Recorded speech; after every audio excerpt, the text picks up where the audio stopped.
Comment vous. Pour moi, si c'est correct, vous venir. Écoutez, je ne suis pas venu en personne depuis, mais on a réuni la FTQ à la minute où l'accord a été accepté. Vous comprendrez que la structure de la FTQ a la responsabilité de négocier avec l'employeur, c'est la responsabilité de la section locale ici du syndicat des métallos. C'est de quoi je parle. Je suis l'ancien directeur des métallos. Et chaque fois que les métallos sont en conflit, négocient une convention collective, c'est leur dossier. La FTQ intervient lorsqu'on nous le demande. Et notre rôle également, c'est de faire en sorte, dans un conflit d'envergure de ce genre, c'est d'informer les autres affiliés de la FTQ de la nature du conflit. Et bien sûr, chaque fois que Daniel Boyer et moi, on rencontre que le premier ministre ou un ministre du Québec, mais on glisse un mot dans le trouver des solutions à ce conflit-là. Mais la responsabilité première de renégocier la convention collective, c'est le comité de négociation ici sur place avec l'aide de Dominique Lenné et le permanent réel. Le contrôleur régional Daniel Roy-Ducarel, cette équipe-là. Et même ça fonctionnait à mon époque quand j'étais directeur des métallos. Et je voudrais vous dire que le syndicat des métallos garde jalousement cette prérogative, c'est-à-dire de négocier leur propre convention collective. C'était le même à mon époque, c'est encore le même aussi. Et quand je serai plus là, ça sera encore le même, j'en suis convaincu. On a d'ailleurs invité l'exécutif, eux, il est dû à l'instance décisionnelle entre le Congrès, à notre dernier Conseil général, et à l'ensemble des affiliés de la FTQ pour qu'on prenne connaissance, l'ensemble des affiliés prennent connaissance de l'ampleur du conflit ici à Lyon. En 2006, M. Arsenault, vous étiez ici dans ce même local-là, vous avez parlé, vous étiez alors directeur des métallos, vous avez vécu à peu près dans le cœur la négociation avec Alcan à cette époque-là, ça avait été réglé in extremis. J'aimerais savoir, là, cette fois-ci, de ce que vous en savez, tout ça, quelles sont les différences avec Rio Tinto versus avec Alcan à l'époque?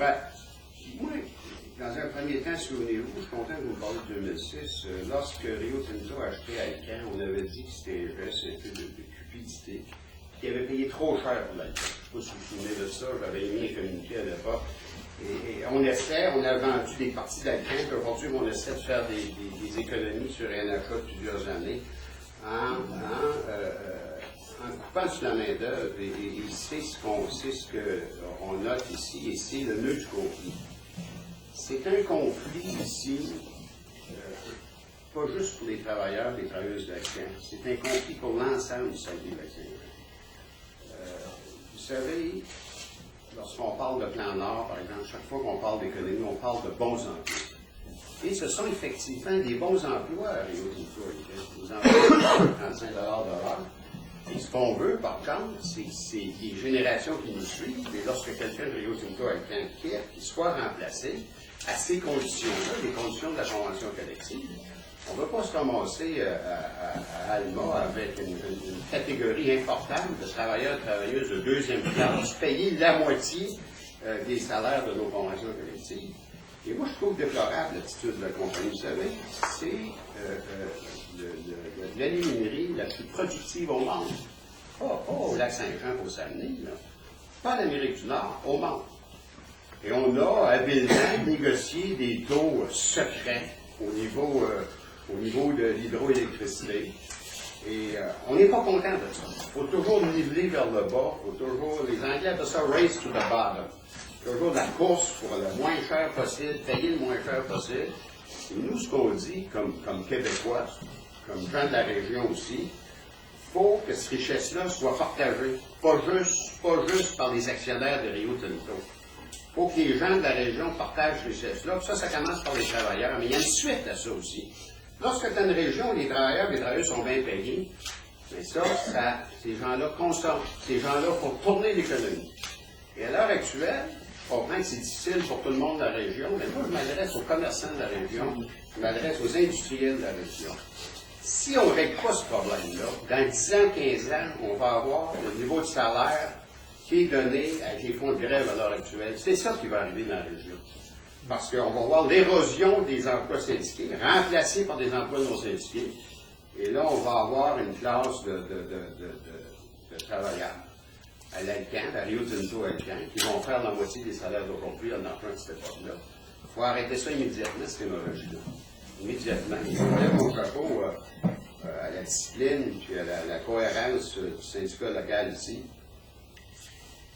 parle de connaissance de cause. C'est pas facile de garder le moral dans un conflit de travail, garder la discipline. Et ce que je note, ce que je lis dans les journaux, ce que j'entends, ce qu'on m'informe, c'est que ça va très bien. Il y a une solidarité qui s'est bâtie ici. Et demain, je crois, on va faire part d'une solidarité à l'échelle du globe.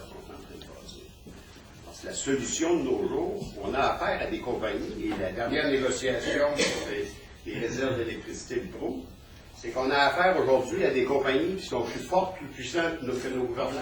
On est rendu là. Il nous reste quoi comme travailleurs? Il nous reste à créer une solidarité avec les travailleurs, l'ensemble du globe qui travaillent pour ces grandes entreprises-là, sensibiliser les gens, puis avoir une force de frappe qui va être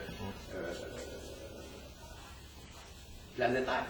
On est rendu là, c'est ce qu'on va, je suis pas au courant de tout ce qui s'est passé les dernières semaines, mais j'étais en contact avec Marc Maltais et Guy Farrell à plusieurs reprises.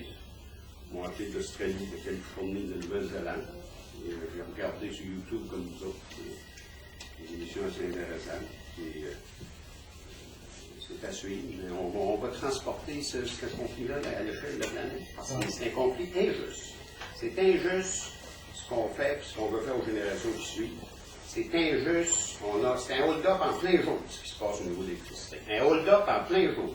Ça nous coûte plus de 10 millions de dollars par mois, ce conflit-là. Nous, vous, les payeurs de taxes du Québec. Hydro-Québec, c'est à nous autres. Hydro-Québec est obligé d'ajouter au-delà de 10 millions de dollars par mois l'électricité de Rio Tinto à Alcan, l'électricité qu'elle n'a pas besoin. Ça s'appelle un hold-up. Parlant des gouvernements, on prévoit adopter une loi pour empêcher des arrêts de travail pour Air Canada et pour l'entreprise privée. Pensez-vous que vous aurez dû intervenir faire la même chose pour empêcher des Tinto Alcan de décréter l'accord? Oui, écoutez, on vit dans un cadre où il y a des lois du travail, il y a un code du travail, l'avocat du syndicat Jean-François Baudry ici dans le cadre, et il fait valoir, c'est un débat juridique, c'est pas plus de dire qu'il y a des auditions de même, il faut pas à fine pointe des arguments, mais je sais une chose, il faut avoir négocié pendant un garantie, c'est que nous, les syndicats, quand on sort en grève avant la fin du contrat, on entend parler, ça nous fait. Ça, je peux dire ça. Maintenant, le lockout, c'est pendant la grève. On a une compagnie qui a déclenché un lockout avant la fin du contrat. Et là, ça devient un débat juridique. Espérons que le tribunal du travail va avoir la même rigueur qu'avec les syndicats quand on fait ça avec Rio Tinto. On ne souhaite pas de loi spéciale, bien évidemment. Hein. On souhaite une entente négociée entre les parties libres et volontaires. Hein. C'est ce qu'on souhaite. On ne souhaite pas un retour forcé au travail dans les... Pensez-vous que les médiateurs ont un rôle à jouer après un fait qui dénonçait ce matin l'immobilisme des deux médiateurs nommés par le gouvernement Charest? On dit que des deux côtés, il y a une volonté de reprendre les négociations, mais il se passe rien. Écoutez, c'est une volonté des deux côtés, vous me permettrez d'écouter. Moi, je vous dis, les Anglais disent ça prend deux pour danser le tango. Hein. Même si t'as le meilleur négociateur de la terre, si l'un des deux ne peut pas danser, ça ne danse pas. Et, ce que j'entends dire, c'est que le Parti patronal dit que tu fais pas mieux, c'est pas le temps. C'est ce qu'on dit à Parti patronal, mais on est à table. C'est ce que le gars a dit ce matin aux gens dehors. C'est ce qu'il se dit au niveau du social. Malgré vous,